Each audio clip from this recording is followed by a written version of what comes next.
Hi everyone, it's Jules by Jude, and what we're doing today is we're going to take a look at these cutters and play around a little bit with them as well. I just thought it would be nice to go over some of the things that I've learned about my cutters since I started, and everybody knows that you're on a journey of mine with me if you're watching. And we're learning together. So, rather than overwhelm everybody with everything like I was myself, I guess what we'll do is we're just going to go over some of my cutters that I like and that I enjoy at this moment.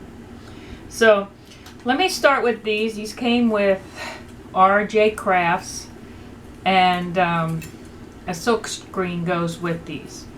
But the reason why I don't have the silk screen, with this is because I want to show you and tell you that even though they came with a silk screen, you don't have to be held just to that silk screen. They make beautiful other cutters for other whatever you want to do with them, okay? And I like the shape of these because they're not quite cabochon, but they're a little like that, so I kind of like these. So anyhow, that's RJ Crafts tree screen cutters that go with that kit. Now, the other cutter I like that I just got, now this is not a metal cutter, it is a plastic one just like RJ's, or maybe it's made out of something else, but anyhow, it feels plastically to me. And this is Jessima Design Tools. And this is a circle donut number 2. And I like this a lot. I use this a lot. Now, going over some of the ones that I bought off of the internet. Jilly cutters. These are hers. You probably heard a lot about her recently. I have to clean these too. They come with instructions on how to use them. I like that about this, and I love this shape. Okay, that's another favorite of mine. Okay, off into the wilderness of metal cutters. And I'll tell you why I do like them, and I'll tell you why I don't like them. How's that? And when you get them, or if you have them, then you can make your own mind up, because everybody does a little something different, so why not, make your own mind up on these things. Okay, these are already a set. All right. So, you see this all the time. I love this cutter. And it cuts great for me. And I'll tell you what, metal works good for me because my clay is thick. But I'm finding that the other cutters work well as well. So what I have here though, and this is a bit of a flaw here, and these are generic metal cutters from Cake Supply area in Michael's, or even the Polymer clay from Michael's. And I think Joann's might have them, Joann Fabrics, and definitely Hobby Lobby. So they're pretty well generic. There's nothing special. But almost all of them have this piece of metal in here that is jagged, and that shows up on your side of your clay. So you have that to contend with. Now if you go in the other direction, which some people may, you have, I think you have just as much. But you'll have to look inside here. Right in here is where it is. And it's in just about every cutter. We'll go through. Now, this is my favorite cutter too. One of them. Now, this is how they come. They come in these stacks, and you have different sizes. And as you can see, I love the teardrop one, and it has the same thing. It's the same as my other ones here. Okay, and this kind of goes in here with this one, like that. The oval, same thing. The moons, same thing. The circles, same thing. Okay? Same thing, they come in different sizes, which are great because you can like place this on top of here and then take this little one and make your own donut one if you want. Very easily done. You have to be a little more precise about it. I guess you could do the same with one of the moons. Something like that. I don't know. You know, use your imagination. The moons look a little sharp to me. You know, this one looks okay. But the others look a little tad sharp. Not enough depth in them for me. And these are the ovals, and they always look nice to me because they always look like a cabochon. And they come in different sizes as well. These over here are just duplicates. Now this is an interesting little set in itself. It comes like this. And it also has the rugged edge right in here that shows up in your clay that has to be sanded out. But if you turn it over, you can use this side, which is the ruffled side, or you can use this side because this does not have both of them can be used as cutters. In other words, it doesn't have an edge on it that's rounded. It can cut just as easily as this. So, and they are all that way, and you can see they all come in different shapes. Well, not different shapes, just sizes. Sorry about that.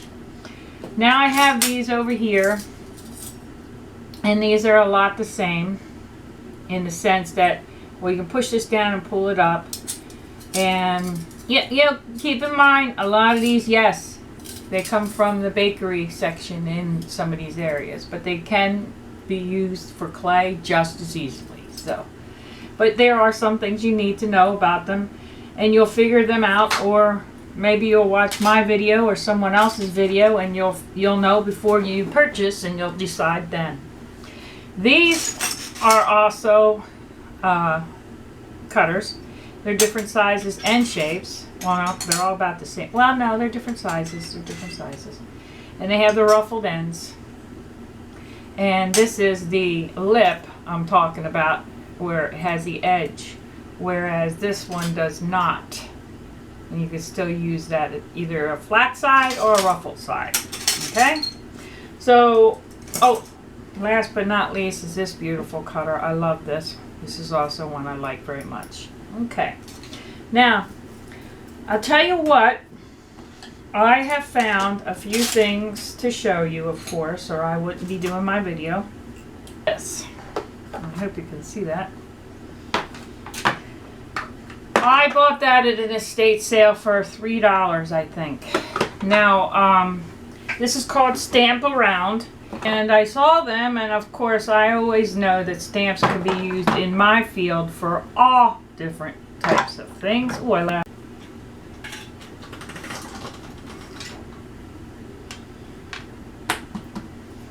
Okay, so Stampin' Up is the tool that we're working with, and I'm putting a little bit of cornstarch on here because this is a little bit sticky. Alright, very good. So we're going to give this a try. This is just a stamp that's going to roll right across. There we go. And now we have some fish. So I'm going to use this section over here. And if this is not, to your liking, then you can always start over. But to me, it's a cute little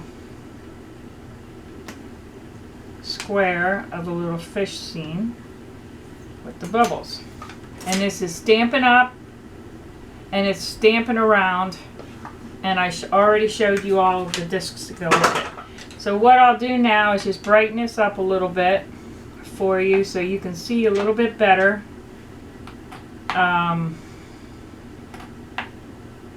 how the design came out.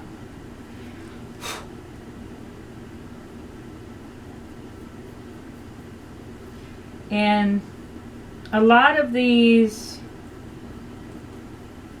craft items can be interchanged with each other for different purposes. You could do all sorts of things with these stamps. I think they're so underrated, these stamps are, because you can use them for all different parts of, you can even use them for embossing. You can use them for texturing certain metals even.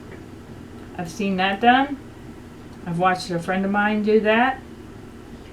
There's all sorts of little things that you can learn how to do with these stamps. There's just, like I said, they're so underrated. There's a ton of them out there.